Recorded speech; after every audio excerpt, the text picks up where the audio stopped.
Hi, and welcome back. So in this video, I'm going to be answering the question of why did I stay in Japan for such a short amount of time? As you probably saw in my China video where I answered the question, why did I stay so long? It's 5 years. In Japan, I stayed just over a year. So I'm sure a lot of people are wondering why so little. Well, previous videos I talked about loneliness and just the quiet of Japan and how it tends to get people a little depressed and a little down, and certainly that was something that heavily affected me, where I felt like I constantly had to battle against the depression and the loneliness because of the quietness, because people were polite but not friendly, because of the difficulty of dating life in Japan, trying to not just form friendships with locals, but trying to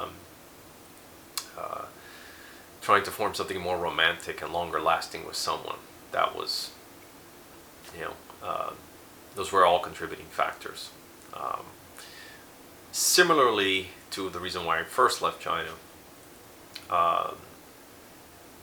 the job that I was working at, and I'm not going to mention any names, I wish them all well. I didn't feel fulfilled at that job. I've really, as I mentioned, I certainly enjoy teaching. It's something I love. I don't know if it's something I'll do again, but I know that if I did and I was teaching adults, I'd get that same sense of fulfillment again, and it would be something that would make the days and hours go by, no matter how hard I worked. And I would still enjoy it. Japan, it felt more like babysitting. And I don't mean just for the kids. I mean, even for some of the adults, you'd see them make the same mistakes over and over and over and over again. No matter how many times you corrected them, no matter how many different ways you corrected them, it just seemed like they weren't improving. Or at least not improving at a speed that I had seen others do. So it was a little bit disheartening to be teaching someone who you felt wasn't attaining the goals that they had set for themselves. Even those who tried hard, they struggled and struggled, and it was just kind of disheartening to pour all your time and energy into somebody who you knew you couldn't say, this ain't working out, you should probably go somewhere else, or you may want to consider learning not learning the language, because the time frame you want to be fluent and the time frame where you're going to actually get there, they're not in sync. And again, I understand it's some of the work culture, the lack of maybe foreign acquaintances and friends, and that atmosphere, but I know of people who've had the same or less the same challenges and less exposure to language learning, and it hasn't stopped them. So in addition, like I had mentioned, part of the reason why I had left China the first time was because of the increase in the kids' classes and how I felt that's not what I signed up for. That's not what I was interested in. Japan, a lot of the kids are kids. They just want to have fun. They want to play. They don't care about learning. They get bored very easily, which I understand. That's fine. However, a lot of people think Japanese kids are very polite, not polite, very disciplined, very, I guess polite too, yeah. Very disciplined, very polite, prim and proper, always following the rules. They can do no wrong. They're kids. They're going to do wrong. They're going to be naughty. They're going to do things they shouldn't be doing. And they know they shouldn't be doing. But because you're not their parent, because you're not a Japanese person, they're going to do things. They're going to punch you. They're going to kick you. They're going to spit at you. They're going to scream. They're going to shout. They're going to throw things.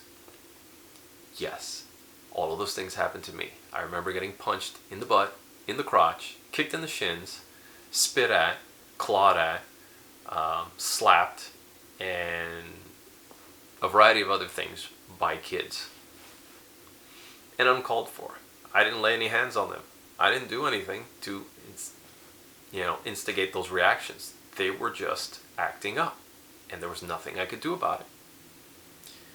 And I was, for a variety of reasons, I was powerless to do anything about it. And I just got tired of being a punching bag for children. And I didn't want to babysit anymore.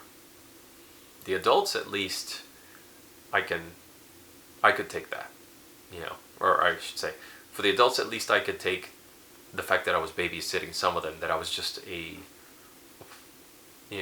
giving them something to do, keeping them busy, giving them a hobby. Okay, I'm here to practice English as a hobby, which is really what it is for a lot of adults in Japan. It's just, well, I should just learn English because I got time. I'm maybe a retiree, or, I don't want to just go home and do the same things I always do. Let me just pick up English.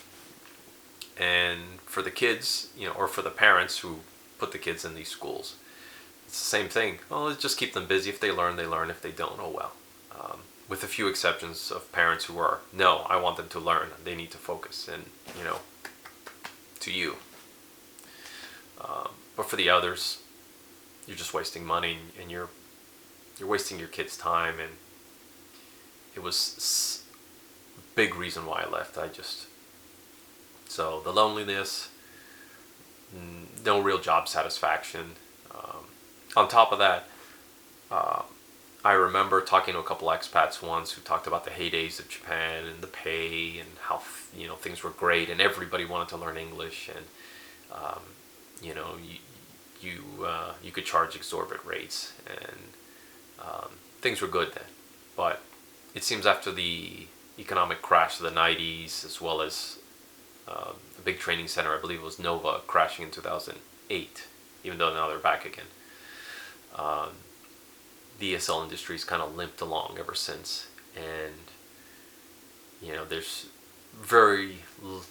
there's almost no growth as a career there. It's something you do for a few years and then you move on to something else. And it's something I had heard from a lot of expats who'd been there decades. They're like, oh, I don't teach anymore. I haven't for many years. I have this side business, or I run this bar, or I work at this company doing IT or whatnot.